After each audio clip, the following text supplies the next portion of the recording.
Ada rasa takut juga kalau sampai malam di belakang gitu. Karena nggak terbiasa ya ngeliat orang meninggal, terus kerjanya di tempat orang meninggal, ya rasa takut pasti ada. Waktu corona akhir ya, kalau nggak salah bulan Juni, itu satu hari tuh bisa 24 jenazah. Nggak ada takut ya, orang itu udah semua kenal sama saya. Ya tapi kalau saya nggak datang kemari ya kayak orang dipanggil.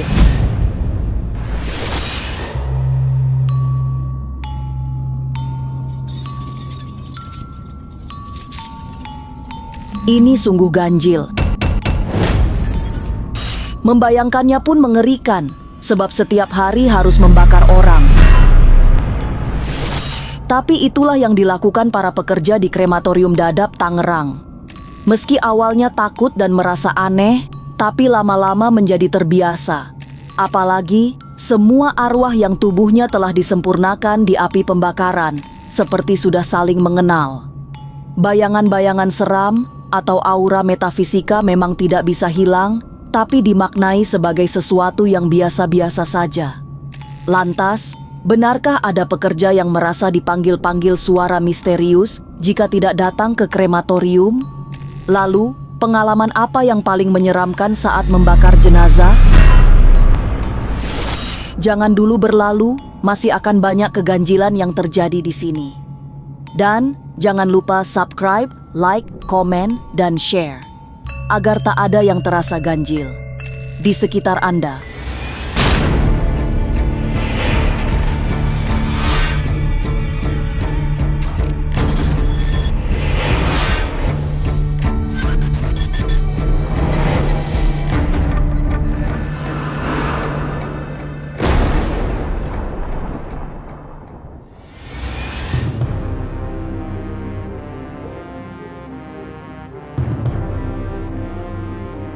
Memang tidak biasa. Bekerja di Krematorium King Palace di kawasan Dadap, Tangerang dibutuhkan nyali tinggi, sebab setiap hari harus berhadapan dengan peti mati serta orang yang harus dibakar. Tapi bagi para pekerja di bagian pembakaran jenazah King Palace, semua rasa takut sudah dikalahkan, termasuk bagi Pak Karwoko yang sudah 20 tahunan bekerja di rumah Abu Dadap. Setiap hari, Pak Karwoko bekerja mulai pagi hingga jenazah terakhir yang dibakar. Berikut ini kisah Pak Karwoko menepis rasa takut yang dituturkan secara eksklusif hanya kepada tim Ganjil Misteri. Ya, bagaimana datangnya ini jenazah sampai selesai. Jenazah datang jam 2 ya sampai selesai, sampai jam 6 ibaratnya gitu, 4 jam prosesnya. Ya, pertama sih takut ya. Takutnya gimana Pak tuh? Takut pertama masuk di sini takut, rasa takut ada gitu. Tapi lama-lama ya namanya orang setiap hari kerja ya. Ya, rasa takut udah hilang lah gitu lah. Udah begitu selesai pulang. Kan iya, kan 4 jam prosesnya. Udah itu ya pulang lah. Misalkan jam 4, pulang jam 8, 4 jam lah gitulah. Ya nggak tentu. Datangnya jenazah aja. Nggak tentu ada yang satu, cepat. Ada yang 1, 2, 3. Bagaimana datangnya jenazah aja gitu maksudnya. Datang pagi ya pulang siang, kalau 1. Itu 4 jam lah prosesnya.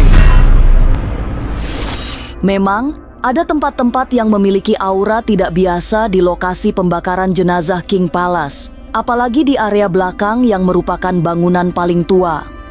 Pak Karwoko juga merasakan hawa yang agak lain jika sudah mulai petang hingga malam hari. Ia merasakan ada bayangan. Tapi kemudian, ia menyadari bayangan itu hanya ekspresi rasa takutnya yang berlebihan. Ya pertama sih waktu itu ya ada rasa takut juga kalau sampai malam di belakang gitu, kalau ke belakang takutnya kayak ini ada bayangan apa gitu. Cuma rasa takut sendiri aja dalam, tapi nggak ada sih, nggak ada bayangan apa-apa sih, cuma perasaan kita aja gitu. Iya, perasaan takut ada. Semua rasa takut memang wajar menghantui Pak Karwoko yang 20 tahun silam menjadi orang baru. Suasana menyeramkan semakin terasa jika bekerja di malam hari. Tapi ia berusaha menghilangkan semua pengaruh buruk serta bayangan seram yang bermain-main di kepalanya. Memang butuh kerja keras untuk melawan rasa takut, tapi setiap hari terus dilakukan hingga perasaan ngeri membayangkan orang dibakar semakin menghilang. Bayangannya ya begitulah, awam. Tadinya kan awam saya. Ya kerja di sini awam terus ya begitulah, namanya orang baru mungkin. ya gitu. Berapa hari itu Bapak rasa takut itu tuh berapa hari? Ya paling ya seminggu ya kalau nggak salah ya. Seminggu sebentar doang sih.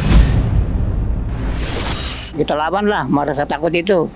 Kalau takut-takut terus ya ribet. Takutnya itu Pak lebih ke pulang, ada yang merasa diikutin atau apa sih? Nggak ada sih. Cuma takutnya kalau kerja aja di sini. Apalagi sampai malam suka kan. Kalau masuknya jam 4, kan pulang jam 7 atau jam 8. Sebagai pekerja yang usianya paling tua, Pak Karwoko memiliki cara tersendiri untuk tidak terpengaruh dengan aura metafisika di tempat kerjanya. Setiap hari, sepulang dari tempat pembakaran jenazah, Pak Karwoko harus mandi. Tidak boleh tidak. Karena tujuannya untuk menghilangkan semua pengaruh buruk dari tempat yang dianggap keramat.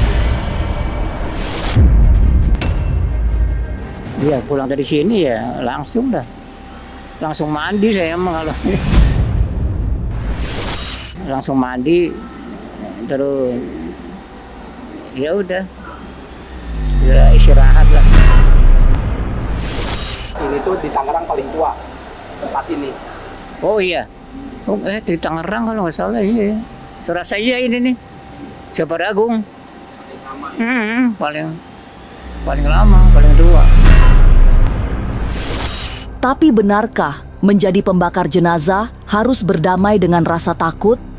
Lalu bagaimana pengalaman Pak Rasti yang sudah 30 tahun bekerja di krematorium tertua?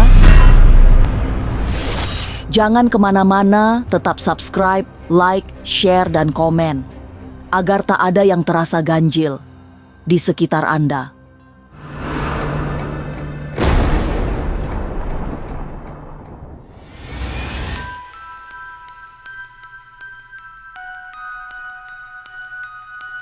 Menjadi pembakar jenazah di krematorium memang harus berdamai dengan rasa takut, karena setiap hari harus berurusan dengan peti mati dan prosesi pembakaran jenazah yang tidak biasa.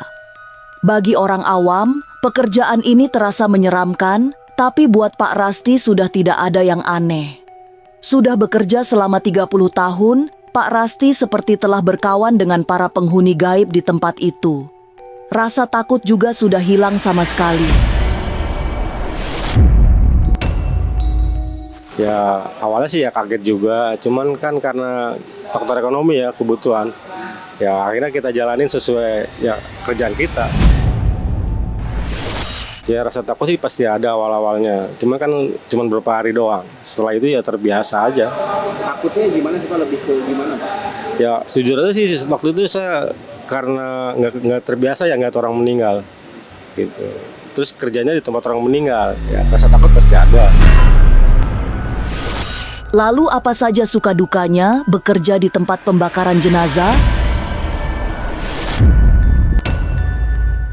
Ya suka dukanya paling kalau kita ngerjain orang yang meninggalnya terlalu gemuk, gitu, makan waktunya kan lebih lama. Kalau yang standar-standar biasa ya alhamdulillah nggak ada kendala. Biasa kerja Bapak dari jam berapa ke jam berapa sih Pak? Ya dari pagi sampai sore. Kalau malam nggak jagain di sini Pak? Kalau saya kan kalau pulang sih udah pasti belakangan. Soalnya kan di sini kerja kan nggak ada bosnya. Kita yang diamanatin bertanggung jawab ya kita sesuai yang semampu kita. Gitu. Kita pulang ya di atas jam 6 lah baru pulang. Pengalaman yang tidak akan pernah dilupakan terjadi saat pandemi COVID-19. Suasananya terasa mencekam karena banyak jenazah yang datang untuk disempurnakan di api pembakaran. Setiap hari, Jumlahnya terus bertambah sehingga pekerjaan seperti tidak pernah ada habisnya. Kalau zaman dulu ya sampai 24 jenazah pernah. Kita kerja ya Tapi kalau malam itu nggak ada pembakaran. waktu itu pernah sampai jam 11 malam baru selesai. Itu akhir dari waktu corona akhir ya. Kalau nggak salah bulan Juni. Itu satu hari itu bisa 24 jenazah. Nah gitu kita kerja sampai malam, sampai jam 11. Besok jam 8 kita standby lagi. Walaupun pekerjaannya terkesan seram, tapi bagi Pak Rasti, menjadi pembakar jenazah adalah berkah. Selain bisa menghidupi keluarga, perantau asal Banjarnegara, Jawa Tengah itu juga mampu membiayai anaknya kuliah. Untuk keluarga kecilnya, Pak Rasti juga mampu membeli rumah. Jadi bekerja sebagai pembakar jenazah tetap disyukuri karena memberi banyak keberkahan. Ya, alhamdulillah, selama ini saya dari kampung merantau ke Jakarta bisa kebeli rumah di sini, bisa untuk anak. Saya dari Banjarnegara, Jawa Tengah. Negara Jawa Tengah. Jadi bisa menghidupi berapa anak Pak dengan 2, anak saya 2. Sampai kulit apa?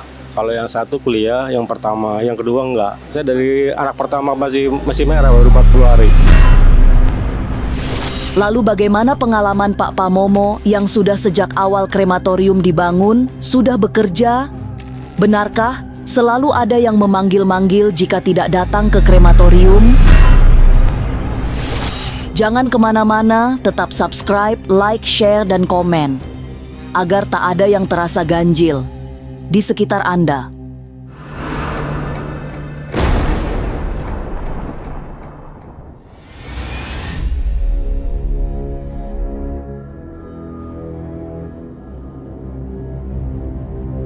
Lebih dari 30 tahun bekerja di tempat pembakaran mayat, tak pernah membuat Pak Pamomo dihinggapi rasa takut. Meski setiap hari selalu berurusan dengan orang meninggal, tapi baginya itulah cara terbaik dalam berbuat baik. Dengan bekerja di tempat pembakaran jenazah, Pak Pamomo merasa sudah ikut membantu orang lain. Setidaknya membantu menyempurnakan perjalanan seseorang menuju nirwana. Bukan kerja rumah abu aja, melayani orang yang baik untuk minta berkahnya semuanya. Keluarga kita juga, ya amal baik pasti ada jalannya yang baik buat saya juga. Pengalaman apa aja Pak suka duka di sini Pak? Ya duka sini ya kalau macet, kalau banjir ya banyak ceritanya.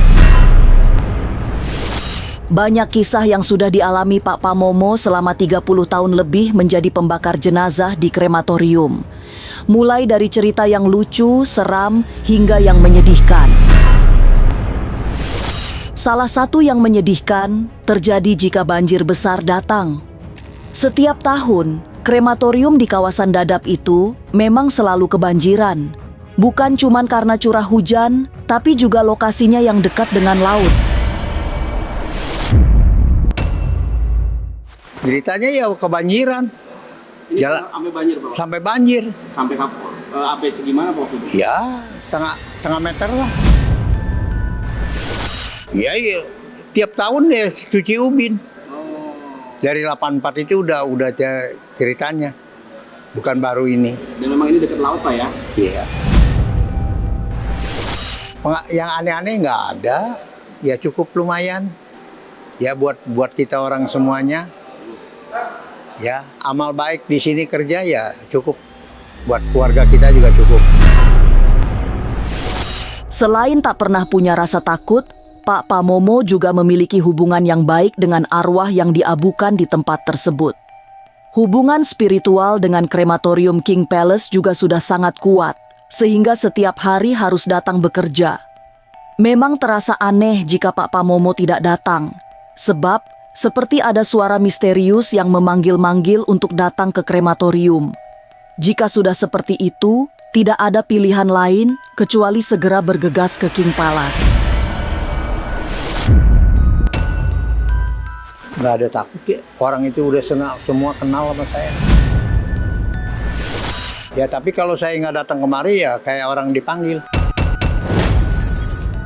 Ya rasanya nggak enak aja. Biar saya udah tua begini juga. Berarti memang harus setiap hari ke sini, Pak? Ya harus. Ada nggak ada harus.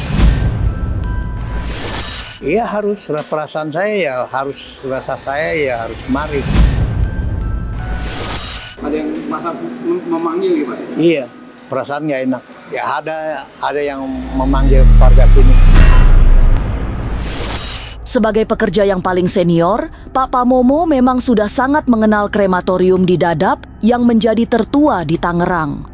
Di setiap sudut, sudah dikenali dengan sangat baik sehingga tidak ada rasa takut yang tersisa di batinnya. Dengan arwah yang abunya disimpan di tempat itu, juga merasa sudah saling mengenal, makanya tidak pernah bisa ditakut-takuti. Malah, ada kalanya Pak Pamomo mendapat mimpi dari orang yang sudah diabukan. Biasanya, mereka datang untuk minta tolong, meski Pak Pamomo tidak jarang hanya sekadar datang ke abu yang datang dalam mimpi, kemudian mendoakannya. Mimpi satu-satu ya enggak lah, ya biasalah. Ya palingnya orang minta, kalau dalam mimpian dia minta tolong. Karena semua warga sini baik dengan saya, cukup baik. Sampai saya, hikmah keluarga saya, ya cukup lumayan. Dan Iya. Bapak bekerja di sini juga bisa menghidupi keluarga, Pak ya?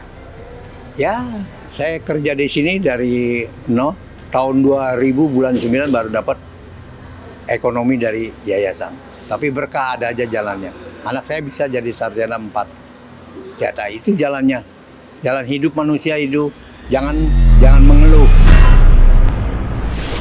Setiap hari berurusan dengan jenazah memang bukan sesuatu yang mudah. Apalagi tugasnya menjadi pembakar orang yang sudah meninggal. Dan mereka yang bekerja di krematorium memang orang-orang pilihan. Tidak memiliki rasa takut, serta di dalam jiwanya terpatri niat suci, menyempurnakan orang-orang yang sudah menempuh jalan sunyi menuju sisi Tuhan.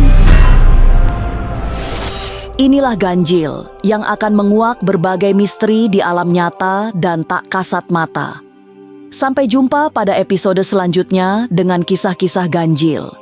Setiap hari Senin, Kamis dan Jumat pukul 5 sore. Tapi sebelumnya, jangan lupa subscribe, like, share, dan komen. Agar tak ada yang terasa ganjil di sekitar Anda.